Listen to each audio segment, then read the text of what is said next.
اور پھر وہ روشنی جو ایمان کی آئی تھی جس نے ان کے دل کے چاروں طرف روشنی پھیلا دی تھی، وہ روشنی ان کی اندھیروں میں بدل گئی۔ تو یہ اس کا مطلب یہ ہے کہ وہ منافق جو بالکل دل سے انہوں نے اسلام کو یا اللہ کی ذات کے احکام کو یا قرآن کو یا اللہ کے رسول کو مانا ہی نہیں، تو ان کے لیے یہ مثال دی گئی ہے۔ جو عجیب و غریب ان کا معاملہ ہے کہ ان کی مثال ایسی ہے جیسے کسی نے آگ روشن کی اور پھر اللہ نے ان کی اس آگ کو یا ان کے نور کو لے گیا۔ تو گویا قرآن نے یہ کہا ہے کہ یہ جو ایمان ہے یہ آپ کا نور ہے، یہ دل کا نور ہے جس سے بندہ مومن دیکھتا ہے۔ جب اللہ اس کو لے جائے تو پھر بالکل اندھیروں میں انسان ڈوب جاتا ہے۔ اگلی آیت کا اسی آیت سے تعلق ہے، آیت نمبر 18 کا، سمم بکمن عمیٌ فہم لا یرجعون۔ سمم یہ بہرے ہیں، بکمن گنگے ہیں، عمیٌ اندھے ہیں، لا یرجعون اور یہ کبھی لوٹیں گے نہیں۔ اس کا مطلب یہ ہے کہ جب ایک منافق اندھیروں میں ڈوب گیا تو پھر نہ اس کی آنکھیں کسی کام آئیں، نہ اس کے کان کسی کام آئے اور نہ ہی اس کی زبان کسی کام آئے۔ گویا اس نے دنیا حاصل کرنے کے لیے ان چیزوں کو استعمال کیا، لیکن وہ اصل زندگی جو ہمیشہ رہنے والی ہے اس کے کام یہ کان بھی نہیں آ سکے، یہ زبان بھی نہیں آ سکی اور یہ آنکھیں بھی نہیں آ سکی۔ تو اس لیے عمیون بھی ہیں اور وہ یرجعون بھی ہم لفظ اردو میں استعمال کرتے ہیں رجوع کرنا، یعنی جب خاص طور پہ جب کسی کو خدا نخواستہ طلاق ہو جائے کسی عورت کو، تو وہ پہلی طلاق کے بعد اگر خامد اس کو واپس لے لے تو کہتے ہیں خامد نے رجوع کر لیا۔ تو یہ بھی ہم لفظ اردو میں استعمال کرتے ہیں۔ اب اگلی آیت کو دیکھتے ہیں، آیت نمبر 19، او کصیب من السماء فیہ ظلمات ورعد وبرق یجعلون اصابعهم فی آذانہم من الصواعق حذر الموت واللہ محیط بالکافرین۔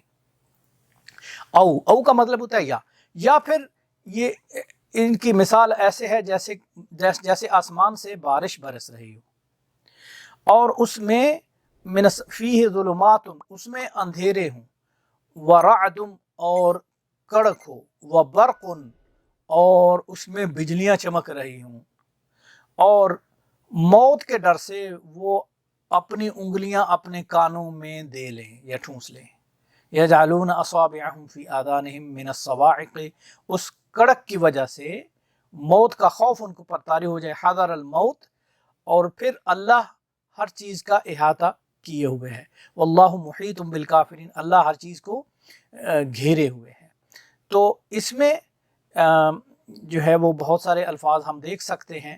کا مطلب ہوتا ہے کی مانند، کی مثل، تو اسی طرح سے صیبن بارش اور ظلمات اندھیرے، یہ لفظ ہم پہلے پڑھ چکے ہیں، اور رعد کڑک، برق بجلی۔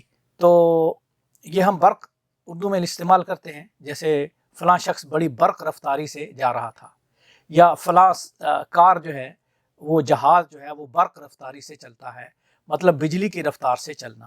اور اسی سے ہم برقی رو بھی استعمال کرتے تھے کسی زمانے میں اردو میں بجلی کے لیے۔ آج کل تو وہ لفظ متروک ہو گیا کیونکہ ہم نے اردو کی بجائے انگریزی کو اپنا اوڑھنا بچھونا بنا لیا، اور ہم نے وہی لفظ اپنا لیے جو ہم اپنی انگریزوں کی کتابوں سے پڑھتے ہیں، لیکن جو قرآن نے ہمیں الفاظ دیے تھے وہ بدقسمتی سے ہم نے چھوڑ دیے۔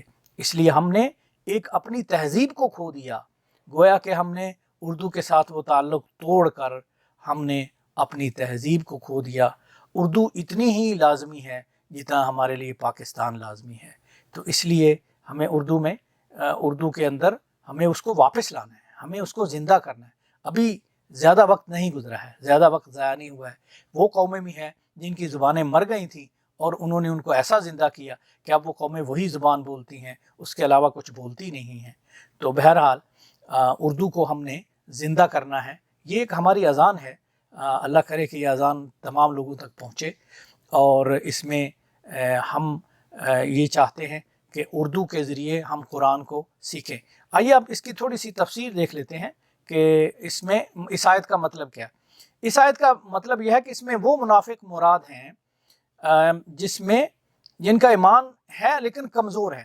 تو اس میں بہت ساری تشبیہات ہیں اس کے اندر، جیسے بارش سے کیا مراد ہے، اندھیروں سے کیا مراد ہے، پھر بجلی سے کیا مراد ہے، اور پھر موت کا خوف.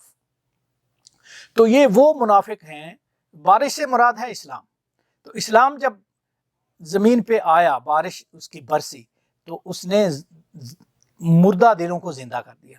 بالکل اسی طرح سے جیسے بارش برستی ہے تو مردہ زمین زندہ ہو جاتی ہے، اور پھر اس میں اندھیرے ہیں اور اس میں کڑک ہے.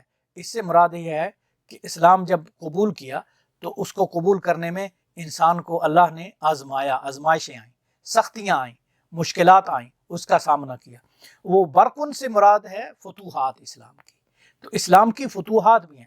اب جن کا ایمان کمزور تھا، جو اس میں چل رہے تھے، انہوں نے وہ جب مشکلات دیکھی تو کانوں میں انگلیاں ڈال لیں کہ ہم مر نہ جائیں، ہمارا نقصان نہ ہو جائے. تو یہ اس سے مراد وہ منافق ہیں کہ جن کے اندر ایمان تو ہے لیکن ایمان اتنا کمزور ہے کہ وہ مشکلات کا سامنا نہیں کر سکتے. وہ بات سننے کی بجائے، مشکلات کا سامنا کرنے کی بجائے اپنے آپ کو ہی چھپانے لگتے ہیں. تو اس لیے وہ کانوں میں انگلیاں ڈال لیتے ہیں. یجعلون اصابعہم، اصابع انگلیاں، اور اصبع اس کی واحد ہے، اور اصابع جمع ہوگا یعنی انگلیاں. فی آذان، آذان سننے کو کہتے ہیں، جیسے ہم اذان دیتے ہیں، یہ بھی ہم لفظ اردو میں ظاہرہ استعمال کرتے ہیں.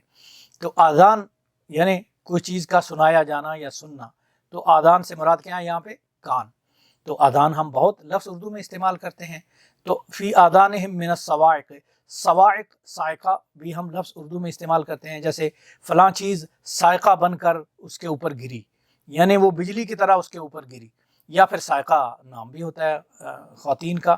تو خواتین کا نام کی بھی ہے، اور ویسے بھی ہم یہ لفظ اردو میں استعمال کرتے ہیں.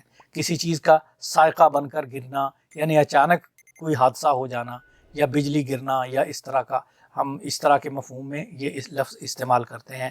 وآخر دعوانا ان الحمد للہ رب العالمین.